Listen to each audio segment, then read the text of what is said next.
मी राम मनोहर तळेकर, राहणार पाडाळणी, तालुका अकोला, जिल्हा अहिल्यानगर।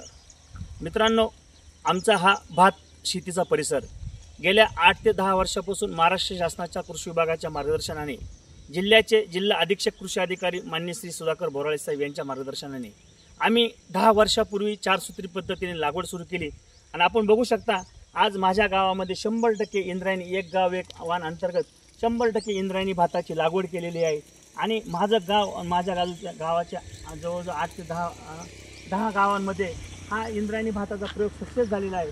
आणि महाराष्ट्रातील ग्राहकांना 14 इंद्रायणी तांदूळ द्यायचं काम हे 8 ते 10 गाव करत आहे। खरोखर आनंदाची गोष्ट अशी आहे की ह्या भात लागवडीतून जे तांदूळ निर्मिती होत आहे ती इतकी प्रचंड चवदार, कसदार व स्वच्छ आहे की आमच्या भागातील तांदळाला जी महाराष्ट्रात मागणी आहे, मी 6 ते 7 महिन्यापासून राईस मिल चालू केली आणि आज प्रचंड असा हा प्रतिसाद ग्राहकांनी आम्हाला दिला।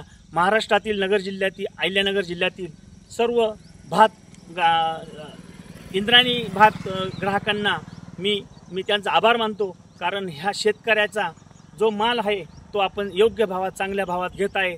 आणि खरोखर मी शेतकऱ्यांना आव्हान करत आहे की तांदळात कुठल्या प्रकारची भेसळ न करता, भेसळ विरहित आणि 100% आम्ही ऑर्गॅनिक व जात आहे, सेंद्रिय पद्धतीने तांदूळ पिकवायचा आम्ही प्रयत्न करत आहे। आता ही जी भाताची लागवड आहे, या भाताच्या लागवडीला आम्ही DAP व युरिया ब्रिकेट केलेला आहे। दुसऱ्याच्या कुठल्या प्रकारचे केमिकल आम्ही औषधी फवारणी केली नाही।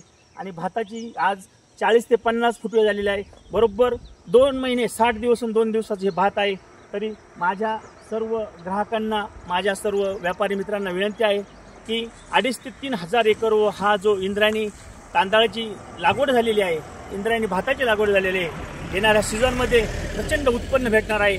आणि खरोखर ग्राहकांना ज्यांना बघायचं असेल त्यांनी मी माझ्या कॅटलॉग लाईव्ह लोकेशन दिलेलं आहे, आपण प्रत्यक्ष बघू शकता का इंद्रायणी भाताची निर्मिती व इंद्रायणी तांदूळ कसं तयार होतं।